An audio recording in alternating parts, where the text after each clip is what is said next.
Shivkranti TV, आपली माणसं, आपल्या बातम्या, समाज मनाच्या कल्याणाच्या, हिताच्या, अन्याय अत्याचार निवारणाच्या, ज्ञान विज्ञानाच्या, युवक विद्यार्थ्यांच्या, उद्योगधंद्याच्या, शेतकरी शेतमजुराच्या, आर्थिक राजकीय हिताच्या बातम्या। निळू भाऊंचा आणि माझा पहिला संपर्क आला तो प्रसंग मला लख्खपणे आठवतो। 1981 साली लक्ष्मण मानेंच्या उपरा या आत्मकथनाला साहित्य अकादमी पुरस्कार मिळाला। त्यावेळी मानेंचा सत्कार सातारा येथे गांधी मैदानावर जाहीरपणे करण्याचे आम्ही मित्रांनी ठरवले। एवढा मोठा कार्यक्रम घ्यायचा म्हणजे प्रमुख पाहुणा तसाच तोलामोलाचा हवा। मी पुण्याला येऊन अनिल अवचट यांच्याबरोबर निळू भाऊंच्या घरी गेलो। ती त्यांची व माझी पहिलीच भेट। प्रचंड जनसमुदायाला संबोधित करत असलेले डॉक्टर राम मनोहर लोहिया यांचा फोटो त्यांच्या दिवाणखान्यात ठळकपणे लावला होता। तो मला आजही स्पष्ट आठवतो। कसलेही आढेवेढे न घेता निळू भाऊ येतो म्हणाले आणि ठरलेल्या वेळी माझ्या घरी दाखल झाले। कार्यक्रमाची वेळ होत आली होती। एवढ्यात पोलीस अधिकाऱ्यांचा निरोप आला। कसेही करा पण लवकर निघा। काय झालं मी विचारले। त्यानं उत्तर दिलं, गर्दी फार झाली आहे, काबूत ठेवणं अशक्य झालं आहे। निळू भाऊंना घेऊन घरातून खाली उतरलो तर घराला निळू भाऊंच्या चाहत्यांचा वेढा पडला होता। तेथून वाट काढत आम्ही मैदानावर पोहोचलो। मैदान तुडुंब भरले होते। प्रास्ताविक कसेबसे उरकले। प्रमुख पाहुणे होते ज्येष्ठ पत्रकार मुनगेकर। ते बोलायला उभे राहिले असता श्रोतावर्ग त्यांचा एकही शब्द ऐकून घेण्यास तयार नव्हता। निळू भाऊंच्या नावाचा जयघोष अखंड सुरू होता। मुनगेकरांची स्थिती अवघडल्यासारखी झाली होती। आम्हालाही काय करावे कळेना। निळू भाऊ उठले, ध्वनिक्षेपकाकडे गेले। आपल्या खास आवाजात आर्जवी पण ठाम शब्दात त्यांनी जनसमुदायाला बजावले, तुम्हाला मुनगेकर साहेबांचे भाषण शांतपणे ऐकून घ्यावेच लागेल। निळू भाऊंची ती मात्रा लागू पडली। समुदाय शांत झाला आणि कार्यक्रम उत्तमपणे पार पडला।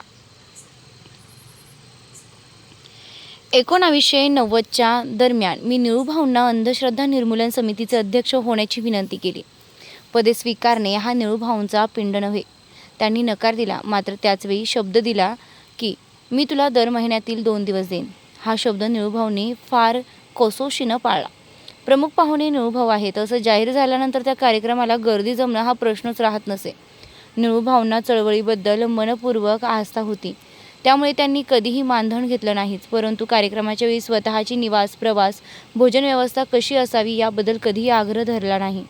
अंधश्रद्धा निर्मूलन समितीच्या चळवळीला जी मान्यता व लोकप्रियता लाभली त्यामध्ये निळू भाऊंचा मोठा वाटा आहे। चळवळीचा कोणताही उपक्रम असला की त्याला निळू भाऊंनी कधीही नकार दिला नाही। बुवाबाजी विरोधाचा लढा असो, वेददासींची जट सोडवणे असो, मुख्यमंत्र्यांना भेटणे असो किंवा कोकणातील शोधभूताचा शोध मनाचा चळवळ असो, निळू भाऊ कार्यकर्त्यांसारखे वेळेवर येत असत। कोकण दौऱ्यात दापोलीला झालेली निळू भाऊंची सभा ही पोलिसांच्या मते शरद पवार व बाळासाहेब ठाकरे यांच्या सभेपेक्षा मोठी होती। अनेक सभांमध्ये ते अभिमानानं उल्लेख करत की मी अंधश्रद्धा निर्मूलन चळवळीचा ढोलकीवाला आहे। रस्त्यावर खेळ सुरू करण्यापूर्वी ढोलकी वाजवली जाते। त्याचा उद्देश एवढाच असतो की कुतूहलानं लोक जमा व्हावेत। माझ्या चेहऱ्याचा उपयोग या चळवळीचे विचार ऐकण्यासाठी लोक गोळा करायला होत आहे, याचा मला सार्थ अभिमान आहे। निळू भाऊ कधीही 5 ते 7 मिनिटांच्या वर भाषण करत नसत। तेवढ्या वेळातही एखादा वैचारिक मुद्दा जनसमुदायापर्यंत पोहोचवण्यासाठी त्यांच्याकडे तयार असे। त्यांचं वाचन उत्तम होतं। सामाजिक बदल आणि राजकारण यांचं अवलोकन प्रगल्भ होतं। उक्ती आणि कृती यामध्ये सुसंगती होती, त्यामुळे त्यांच्या भाषणात मुद्दा असे आणि ते श्रोत्यांना अंतर्मुखही करीत असत। मात्र ते कधीही जास्त बोलत नसत। एकच अपवाद, बार्शीला टोलेजंग सभा भरली होती।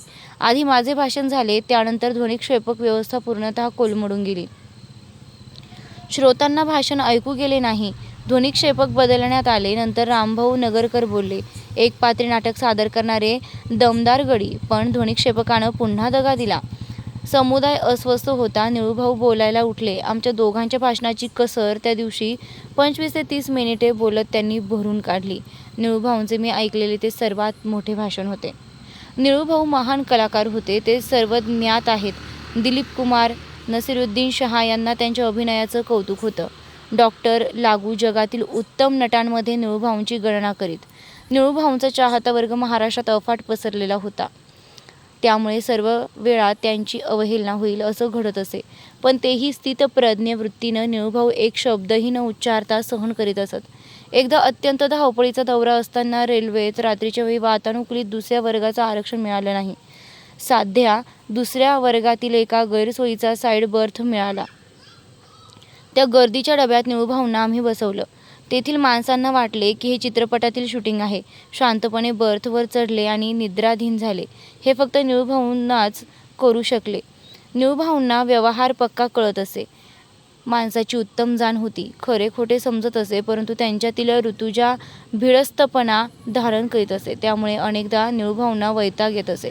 हे सर्व ते हसत हसत सांगत असत. कलाकारांचा आवडता चौथा अंक हा निळूभाऊंनाही प्रिय होता. दौऱ्यावर एकत्र अनेकदा असल्यानं थेंबभरही घेत नसून त्या अंकांच्या वेळी मी त्यांच्याबरोबर असे. अशावेळी निळूभाऊंच्या मध्ये राजकीय कार्यकर्ता आणि कडवा लोहियावादी उफाळून येत असे. पण महत्त्वाचे हे की चौथ्या अंकात एका शब्दानेही त्यांच्या तोंडून स्वतःची कधी आत्मप्रौढी मी ऐकली नाही. इतर कलाकारांच्या बोलण्याबद्दल त्यांनी कधी ब्र उच्चारला नाही. लाखो रुपये कमाईतून निळूभाऊंनी कार्यकर्त्यांना वाटले, पण त्याचा उच्चार कधी कोणाकडे केला नाही. व्यक्तिमत्वाची आणि विचारांची पक्की जडणघडण असल्याशिवाय हे करणं अशक्य आहे. निळूभाऊंना आपण जीवनात काय करायचे आहे हे नीटपणे कळले होते. त्यांनी ते जाणले असल्यानं मोहात पडणारी कितीतरी निमंत्रणे आली असता त्यांनी त्याकडे सहजपणे पाठ फिरवली.